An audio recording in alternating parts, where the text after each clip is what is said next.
Hi guys. Hello, welcome back to Welcome back. Consistency Code. Today we are going to be discussing a pretty hot topic, with that being finding the right coach for you, what to look for in a coach, what hmm the decision-making process should look like when you are looking into hiring a coach. On the flip side, what not to look for or what to avoid in a coach. Yeah, that's a big one. I think a lot of it is what to avoid when you're looking for a coach, For especially a sure. good coach with that. Yeah. Yeah, Mhm. arguably more important what not Yeah. to look for, A or hundred red percent. flags, red Mm-hmm. flags in coaching, you could say Yeah. as well. Because the coaching industry is so incredibly saturated at the moment, and I think that that's what's making the decision making process quite difficult for a lot of y'all. Is like it hmm is so highly saturated, there's so many options, like so many fish in the sea, and you're like, where do I even start Yeah. with finding and hiring the right coach for me? So we're going to take a deep dive into that today and give you guys our insight into coaches. But 100%. yeah, because I think nobody tells you or teaches you how to choose a coach, what to look for in a coach, especially if you're new to the fitness space, bodybuilding space. It's like you're already throwing yourself into the deep end, hmm and now you're like, what do I even look for in a coach? Like, who's good, who's not good? What if they're not the right person for me? It can be scary and an intimidating decision hiring your first coach.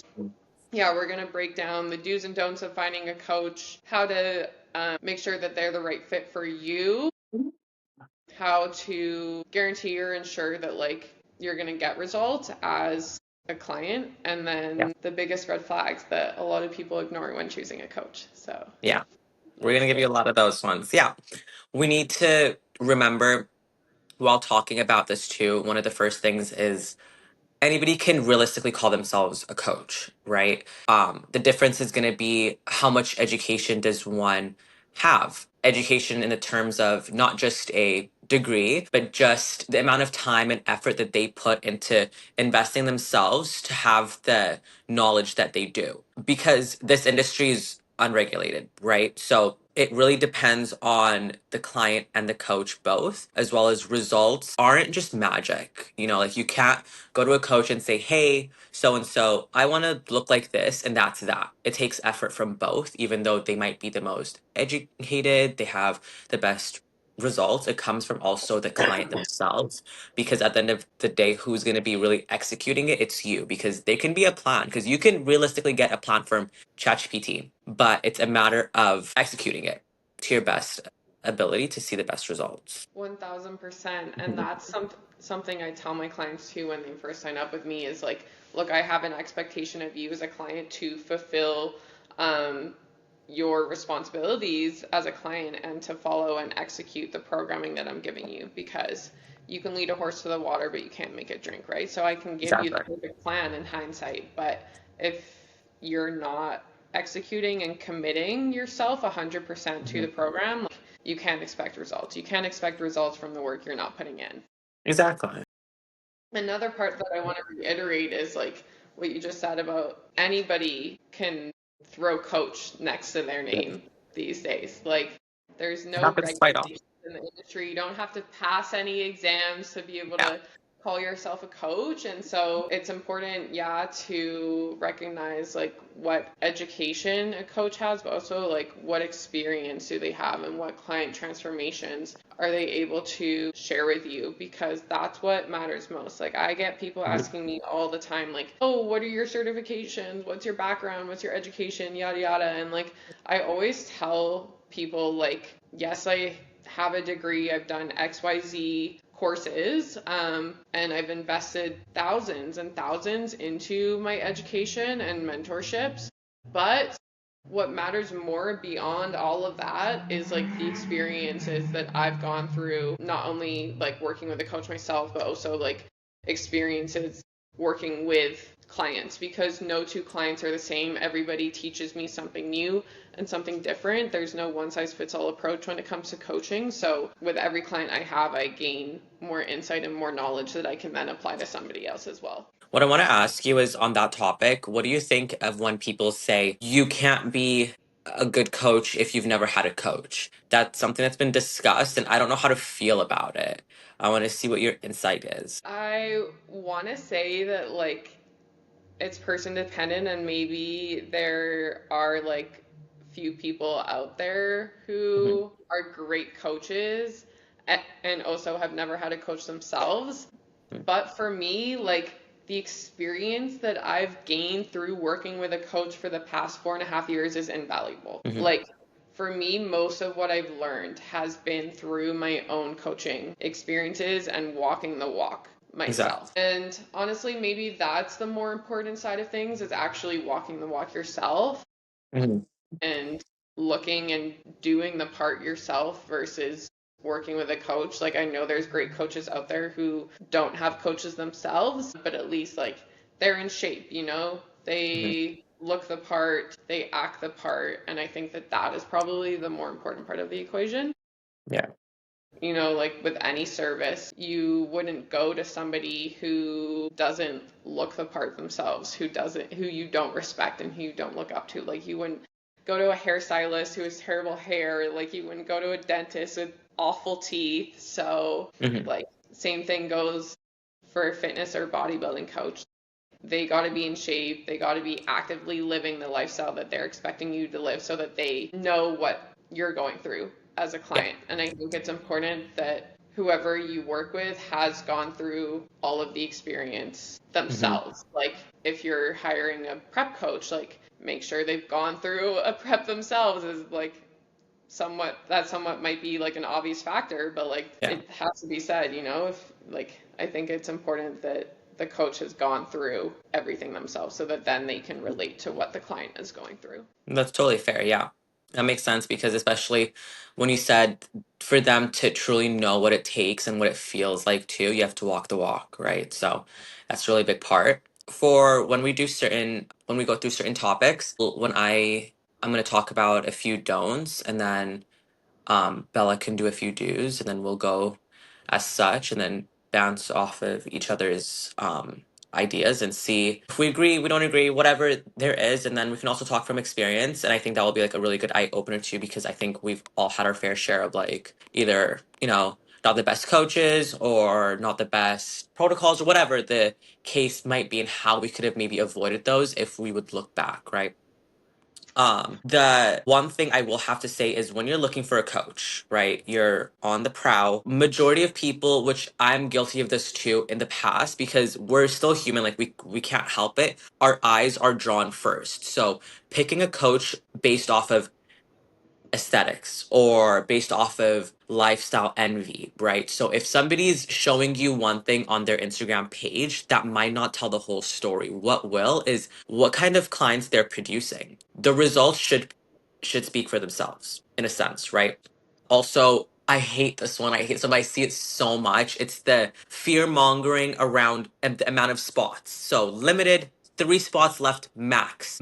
But then the next week, it's still 3 spots max. So you're talking about the 3 spots max back to back. It's like, okay, but you're saying they're full. It's like the fake urgency is kind of a red flag to me for the reason of you shouldn't have to. It's the same when coaches gaslight clients or use really intense, what's the thing called? Intense statements to get clients to join them, and I don't think that's how it should be, because again, if your work speaks for itself, people will inquire with you. Done. So if you see the back-to-back coaches always saying last 3 spots, even though they are getting full, then that might mean they have an overflow of clients, so I that's can something that we should. I can guarantee you, if that coach who's posting like limited availability, 3 spots left, happen to get 4 signups, they're not going to decline that fourth person. It's a sales tactic, and I will say I hate being salesy. Like when I first got into coaching, I was working with a business mentor who taught me a lot at the time, but he had a very sales based approach. And I don't vibe with it. Like Hmm. it works for some people, not for me. Like I'd rather Yeah. just show up authentically, be myself. And one of the biggest things I've learned over the years of coaching is people buy from you and sign up for coaching with you when they feel like they have built a relationship and built trust with you Hmm. through your content, through talking to you on Instagram. Like yeah, aesthetics are a big thing when you're choosing a coach. And that's one of the reasons why is because you want to feel like you know this person and like can connect with them before working with them, right? Yeah, So exactly. And that brings us to with that, the amount of followers a coach might have. I think a really big thing in today is fitness is really big on social media, and a lot of these people will have hundreds of thousands of followers, but at the same time those same people are getting exposed daily for some shitty thing that their client went through. I've had coaches who, okay, I haven't had that many coaches, but I've had coaches who have had as low as 5K followers. And my current coach has about what, 40K. So it doesn't depend on the following. You have to know the person and their process and how they work first, because at the end of the day, the 40K followers are not the ones being coached, it's you. So that should if be completely anything, yeah, out of out of it.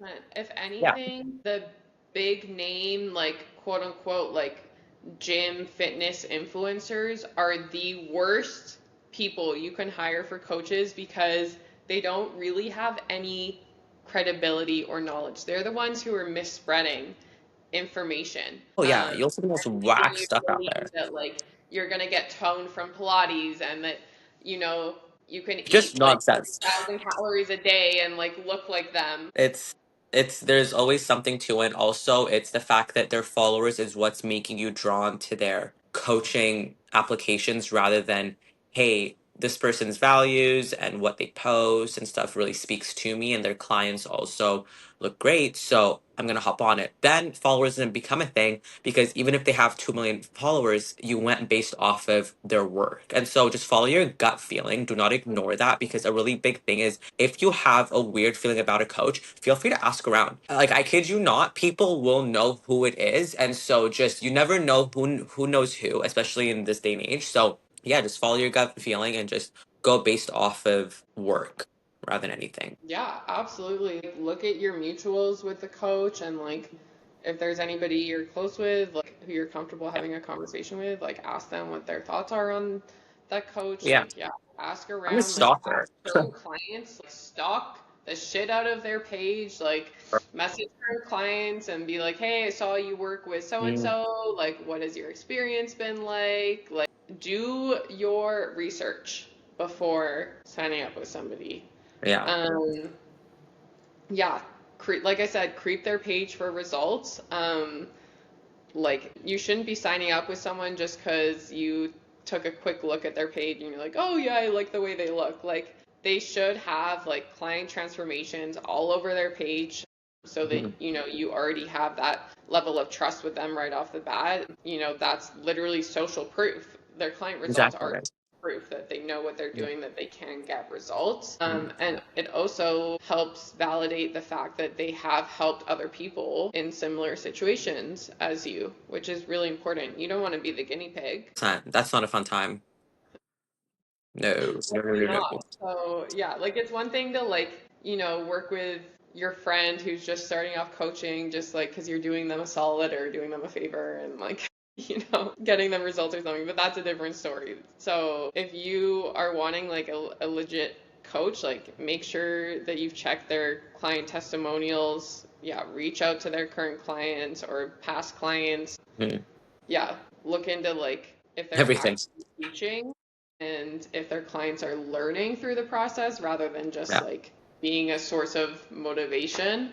Because motivation isn't going to get you very far. Let me tell you that. You have like you want to make sure that you are going to be learning throughout this process and like implementing habits and routines and structures that work for you and your body and your Mhm. lifestyle, and that ultimately Exactly. bring you clarity in the entire process Mhm. and journey that you're going through, rather Yeah. than leaving you just like feeling confused and unsure of what's going on. Something I always tell my Exactly. clients is like, when you graduate at the end of our time together, I want you to feel like you have the confidence and the ability to move forward on your own and not feel like you need to go hire another coach or re-sign with me for the sake of still feeling a lack of confidence. You know, like when you first sign up with me, I want this to be potentially your first, but your last coach that you Exactly. Yeah. have, right? So that's a No, big thing. exactly. We have a lot of talk about that too because I will keep your Facebook if you have it. I will go as far as that. Like, I'm finding out about you, okay? So, because Hmm. you want to stay with the person for as long as possible, because it's also shitty having a new person learn your body again and send them your history and the questionnaires. So, when you pick, you're picking for long term. Think of it as a relationship. You want to hold it long term, and also you're paying them. So, but we have a lot of major red flags that will pop out at you right away. I would say that, like, don't blink too hard just because their vibe is sick. Vibes will not get you results.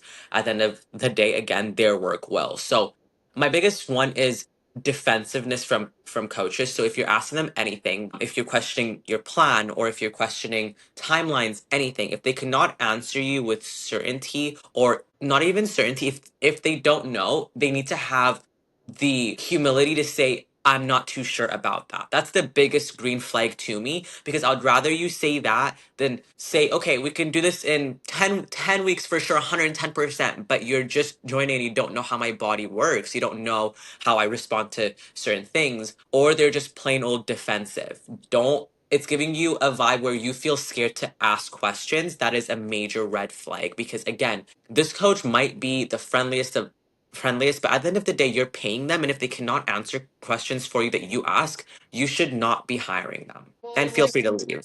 ultimately, like you should be learning throughout this process, right? So Exactly. oftentimes that means, yeah, asking your coach questions. Why are they making certain decisions? Why are they making certain changes to your programs that they are? Like if you don't know the why, then feel free to ask. Like it's their job to be able to explain their decision making process to you and the why behind every decision that they make. And like Rutha just said, if they're getting defensive over that, that's a major red flag. Like it's one thing to question your coach in the sense that you don't trust the decision that they're making, but it's totally okay. And I welcome my clients to ask me questions as to why I'm doing certain things for their own understanding, right? Exactly.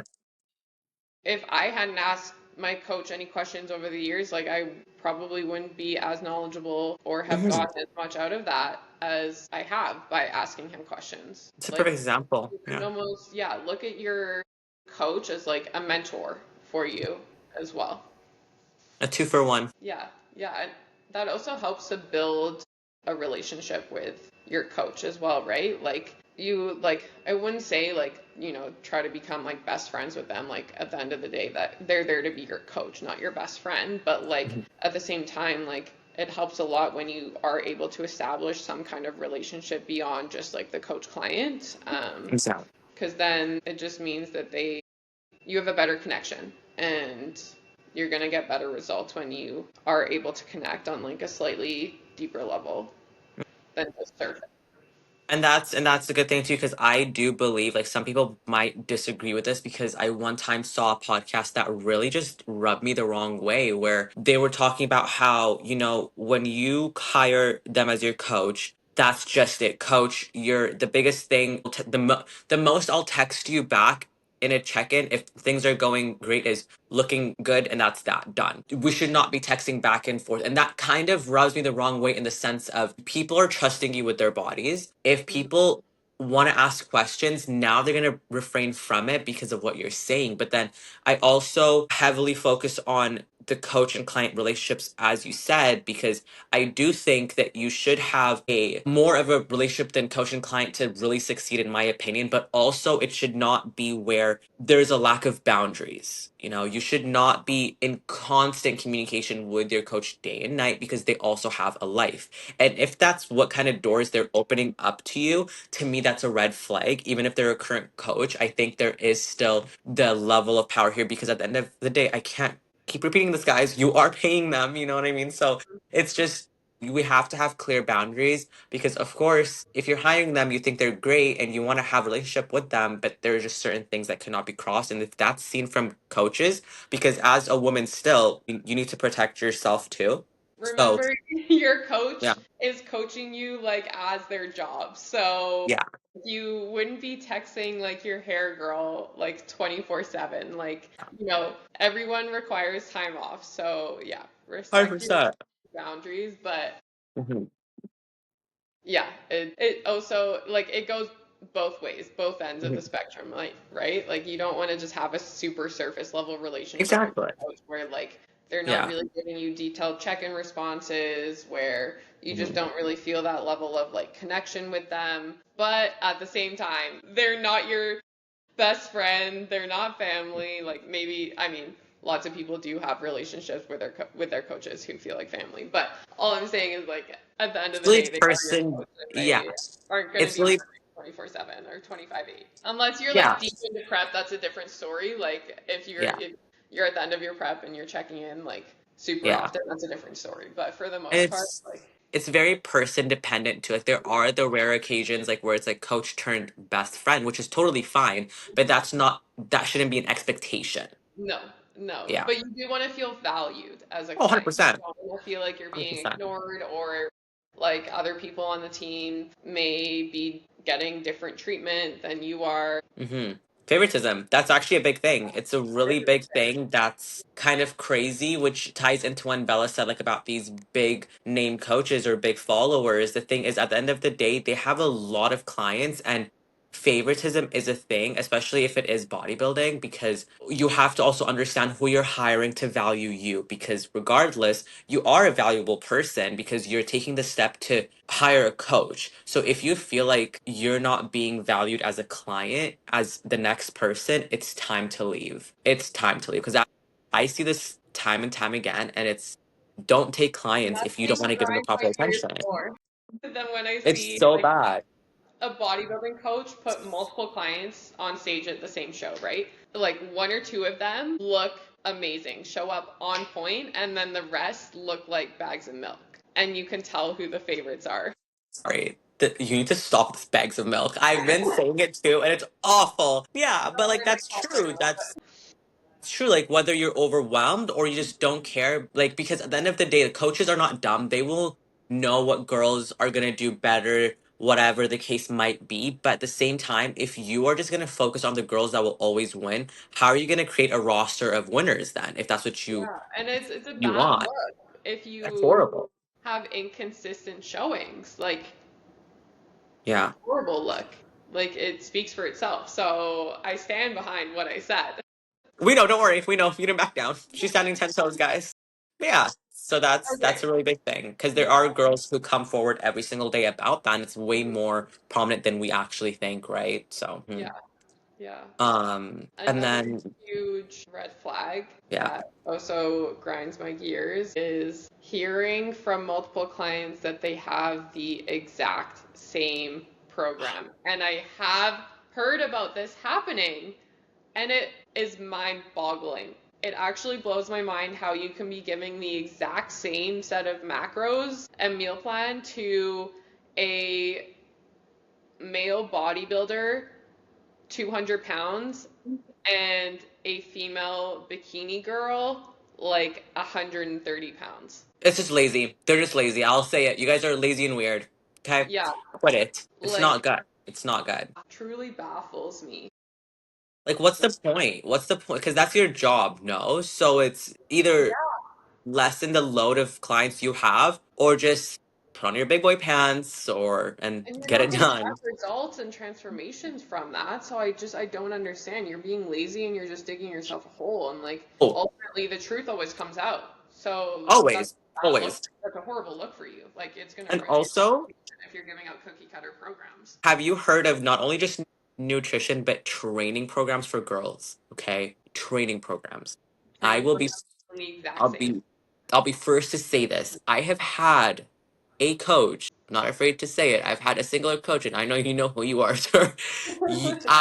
Me and a few other clients would have the same exact program. And I know there's only so many things, like for example, like there's only so many glute movements. Okay, cool, we know that. So like you guys are gonna have like very similar routines, but some things that are like very much, I don't think all of us should be doing the same thing, the exact same thing is okay, because means you have the same trainer, right? Means you have very similar programs, but the thing is you have things that I don't and I have things that you don't, slight tweaks because of what we need. And so when it's just spitting, like when you're just using a generator, that's what it is, to spit out the same nutrition, training, cardio. And Now it's like, variations again, too, right? When you're just copy pasting workout programs. yeah, like what am I paying for? And ChatGPT, like Google is very good. If you ask Google the right questions on T, it will give you the same thing. So I don't understand why we're taking shortcuts when people are investing in you.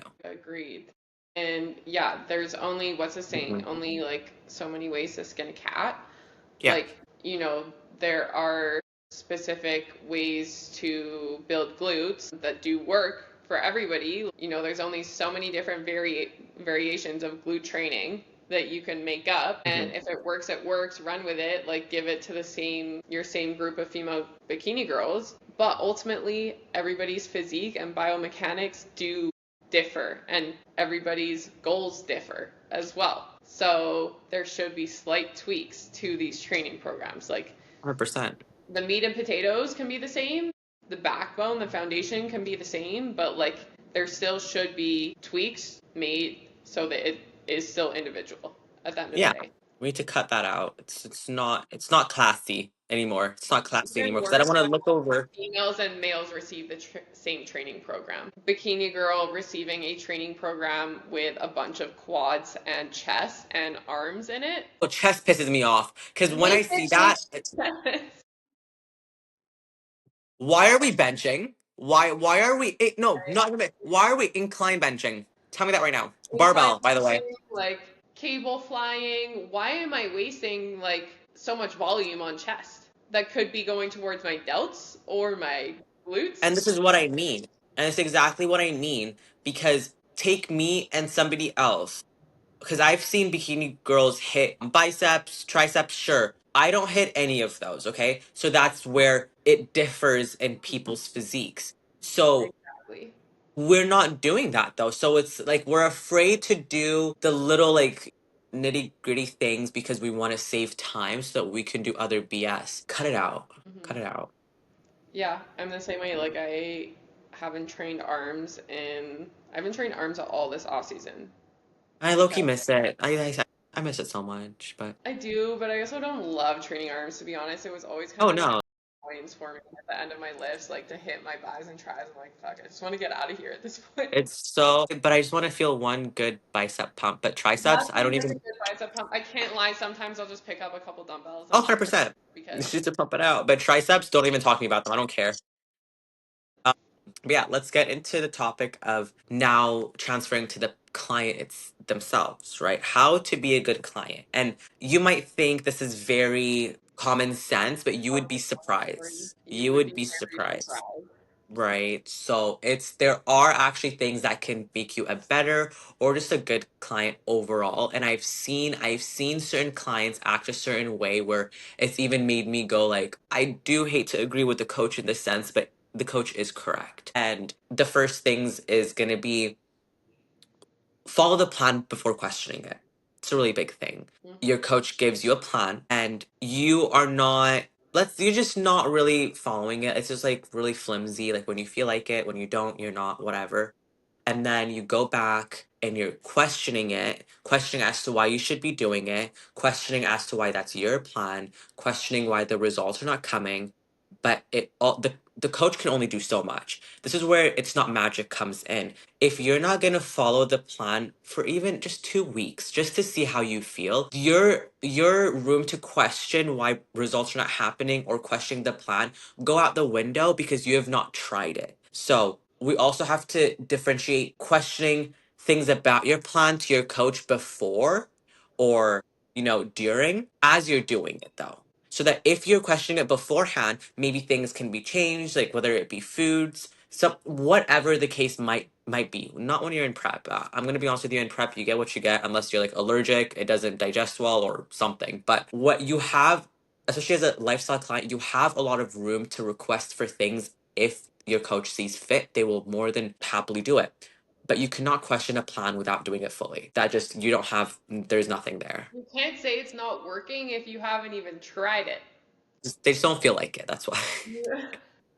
You got to give it Yeah. a chance, and when coaches Oh say yeah. to trust the process, like truly, like you Genuinely. have to put your faith in the process, and you hired that coach for a reason. Don't forget that. You hired the coach because you trust them to get you from A to B. And Hmm. so if you're not even like giving it a shot, that's just like disrespect to your coach and your own investment at that point as well. So try it, Walk and in.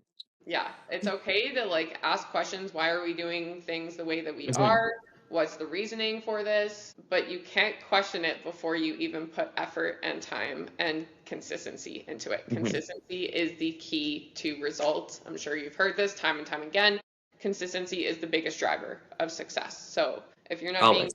consistent, you can't expect everything to just work out in your favor and for like a magic wand to like, Yeah, because if that was the case, it would have already happened, yeah, right? yeah.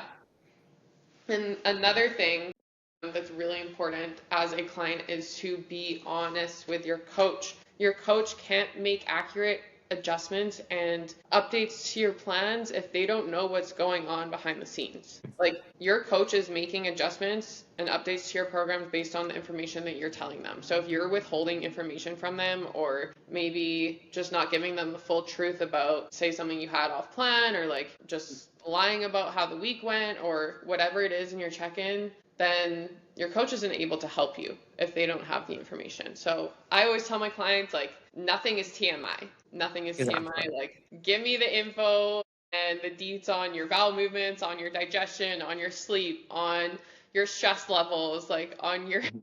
relationship life. Like I need all of the tea so that I can help you in the best way possible. Yeah, The more info I have, the better. it's in your favor. And that's where a big thing is when it comes to check-ins. We see a lot of clients, they'll be uncomfortable to check in because either be they're on their time of the month and they might be bloated, or they have had a meal off plan and then like whatever, they just don't feel their best, so they'll skip a check-in. But the thing is, you have to understand even those days are important to see how you react to certain things while on your cycle, or if you're stressed out or digestion's just poor. You need to check in even when you're uncomfortable, because your coaches will appreciate that and go based off that too. It's all data, right? Do you know how many times I have checked in when the last thing I wanted to do is put on a suit in the cold morning and I was bloated and I was just not feeling it? Okay. I did it. I did it. You best believe. Okay. Yeah. Deal with it afterwards. Take the pictures, send them. Do not think twice about it, Just and it will pay off don't later on. overanalyze the pictures. Take them, send Don't them. do it. That's your coach's job to give you the Yeah. feedback, not for you to get in your head about it. And they should understand. And they should understand that you're like bloating is not this, individual experience that only one person has ever had. They know that bloating is a thing, and if they're acting weird about bloating, maybe we should be questioning them instead of Yeah, you. that's a red flag in itself. Yeah, 100%. yeah. Yeah. And if you spiraled a little bit and had a couple bad days or went off plan and you feel bad about it, still submit your check-in and be honest, because it's not your coach's job to make you feel bad. It's your coach's job to teach you habits so that that doesn't happen again and give you tools and feedback to support you moving forward so that that doesn't happen again. Mm. Everything, like Ruth said, is data. So I still want to know what you look like, how your body responded Mhm. after two cheat meals. Like it's Yeah, still good data to have. And it's not the end. It's not the end of the road. Like it's not the end of the world if you exactly. go off plan a little bit. Like there's 365 days in the year. Like a couple days off plan is not going to hurt you long You're term. not gonna die. And that's the thing, like where you have to work on yourself and how you react to things when it comes to seeing those check-in photos. Because after prep, for example, when I was seeing myself in like really bloated situations and things like that, the only way I saw myself getting, what's the word, desensitized. Desensitizing. That one, yeah. I, for what, 4 or 5 weeks, I don't do it anymore, but for 4 or 5 weeks, I would have my weekly cheat meal the day before check-ins because I'm like, if I see myself in this state long enough, I'll be okay with it. I'm sending these pictures in, and then it worked to a point where then I stopped because we also don't want data like screwed up every time. Like I have check-ins, it's Like after a exposure cheat therapy. meal, so.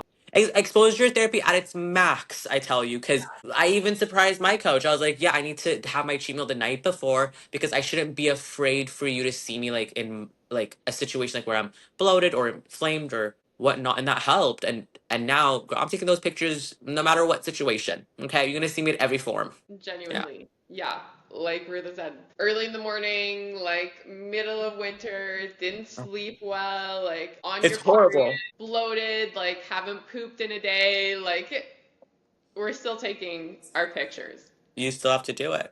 And Yeah. that little and the bikini is just so tiny when it's cold. It just gets extra tiny for some reason. It's so bothersome. I hate it. Yeah, no, yeah. Check-ins can be, yeah, they can be uncomfortable. It's But remember, growth happens when you get slightly uncomfortable, and like it takes 2 seconds to take your check-in pictures and submit your check-in. So, exactly. Here we have the most important one when we tell you things to how to be a good client, whatnot. The most important one is to be coachable. Being coachable, again, seems very easy when just hearing it, but again, you'd be surprised when your coach gives you feedback for anything. Don't be afraid to have a conversation about it if you need more answers, so on, just to better understand. But at the end of the day, if somebody is telling you something, you need to be there with an open mind to accept it. If somebody's telling you something about your results, habits, whatnot, the first thing on your part, because we know coaches can also be defensive, you can also be defensive in some things. And that's the biggest thing is accepting that and stepping away from that aspect and saying, okay, I do have a flaw in this, or I do need to do better in this. So it's just all about being coachable and being understanding and being honest. That's where what Bella said comes in. So it's just vouching for yourself and advocating for yourself. The best thing is going to be being coachable and trusting the process and also, yeah, being honest about everything. yeah, be honest about everything. Remember, you can't blame the coach for lack of effort. If it's not working for you and it's simply because you're not executing, you cannot blame your coach for that. So, Mhm. before it even gets to that point, be honest, communicate your struggles with your coach because most of the time they can make adjustments to your programs to make it easier for you to stay Oh, yeah. consistent. And don't feel like a burden either when you need switches. I've had my coach switch things numerous times just because some things were not working and he was open to it. When you're making some dumb swaps, like, hey, can I have some extra almond butter instead of the extra 10 grams of chicken? That's not similar swaps, right? But if you need certain things swapped, that's very much possible and just ask, Yeah. communicate. Don't feel guilty. You're paying your coach for a reason. It's their job to make those Hmm. adjustments for you to an Yeah. extent. Remember, it's not optimal to be switching your training program, like every 2 weeks. So please don't ask your coach to do that. But otherwise, Yeah. This next topic is a good one that I want you to visit specifically to for everything. mhm. If the coach or the team is not working out for you, it is okay to leave.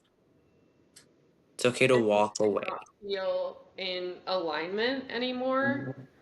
with your coach, if you guys just aren't compatible, if you feel like you just want to try something different, if you need more from your coach and they're not able to give that to you for whatever reason, it is okay to leave a coach. I will say, just like we just mentioned, communication is going to be most important here. One thing that is not okay, and something that happens quite frequently is what we call like coach hopping. When we Mhm. see clients like hopping from coach to coach all the time and not giving the coach a chance, not giving your coach time to learn your body so that they can give you the best results possible. Like it's important to stay with a coach for a long enough period of time so that they are able to learn your body and give you the best results possible. But on the flip side, like if you've given your coach a chance, if you communicated with them and they're still not able to give you what you feel like you need, it's okay to leave a coach. Everybody outgrows coaches. It's okay to like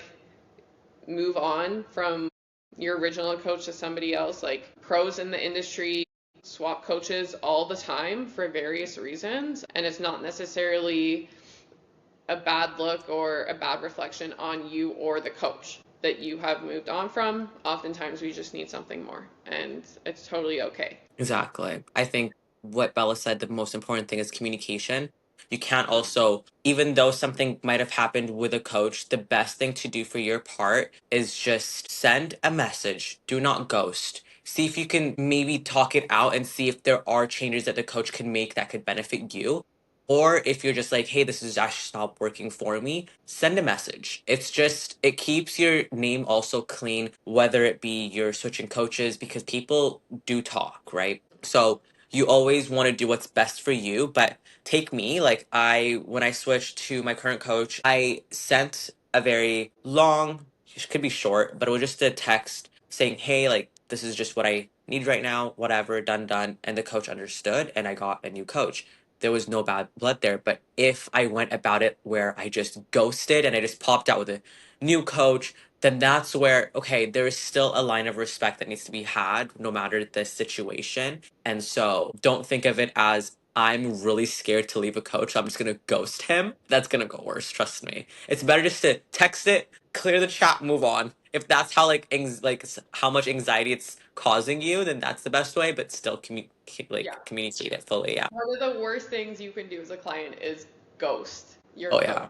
If it's not We'll working never for do you, that. communicate with them. Like, Mm, no hurt feelings at all. If anything, like, I want to be able to help you, right? And, like, if exactly. you ghost me, like, there's nothing I can do. So, Exactly. And not is respect bad. of both of your time as well. So, Yeah. And not every coach is bad. It just might not be the best fit for you. exactly, And that's exactly. totally fine.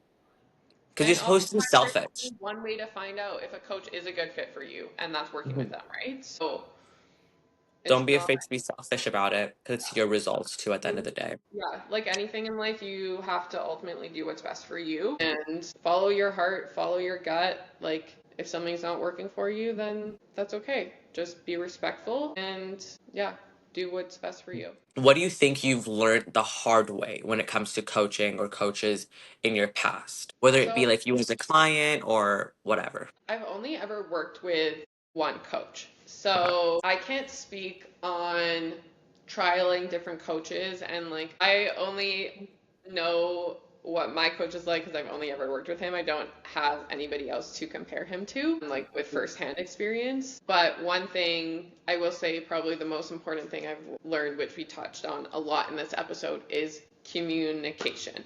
Like, I've had ups and downs with my coach as you do with anybody who you're communicating with regularly in your life and have some kind of relationship within your life. There's always going to be ups and downs. And something that I've learned each and every single time is just communicate right from the get go. As soon as you start to feel a little bit of friction, as soon as something feels a little bit uneasy, if you're unsure about something, communicate how you're feeling with your coach because every single time it's going to work out better in your favor if you are honest about how you're feeling versus bottling it up, suppressing it, and then like down the line it all comes out, or like even worse, you go and talk to somebody else about it and then it gets back to your coach and they're like, why didn't you talk to me about this? Always communication is the biggest thing. And like I mentioned earlier in the episode too, your coach can't help you unless they know what's going on. So that's going to be the biggest thing.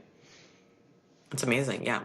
Um, What would you say? Something I've had to learn the hard way, I'm going to be honest with you, that I will take accountability for is in my translation of being a good client was like back then was not questioning your coach, right? Because I interpreted as trust the process as don't ask questions, which are two different things, I think. And that's where I went wrong because not asking questions then led me to also typically being like a yes man. Like I was not saying no when I needed to, and that's where I take accountability. I would say for like any experience I had previously is you need to know how to say no as well. If you're not comfortable with something, say no. The worst they can say is, oh, okay, we'll just try something else. Done. And so this, I feel like, will come down to more competitors, I would say, rather than lifestyle.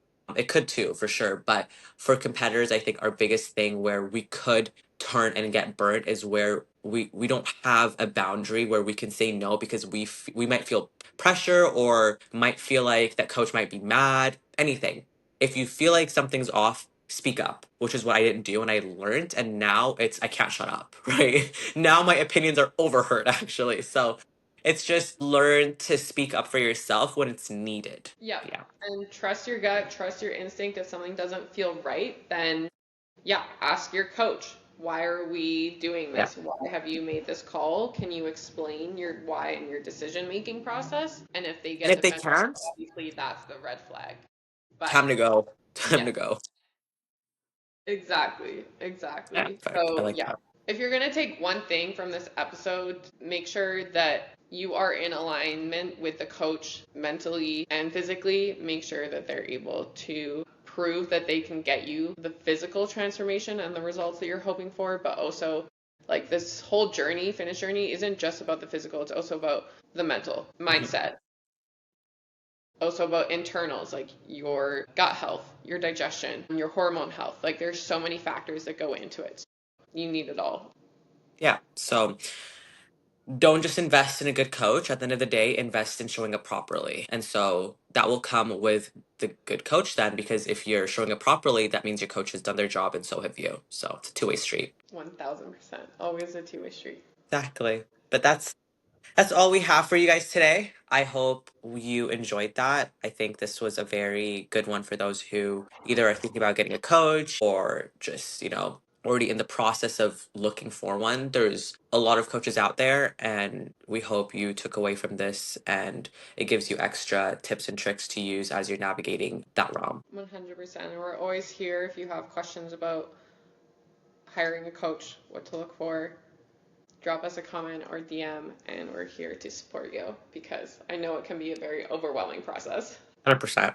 But thank you for tuning in to another Consistency Code episode. And as always, Have a beautiful subscribe, day. and we will chat to you next week. Bye. Bye.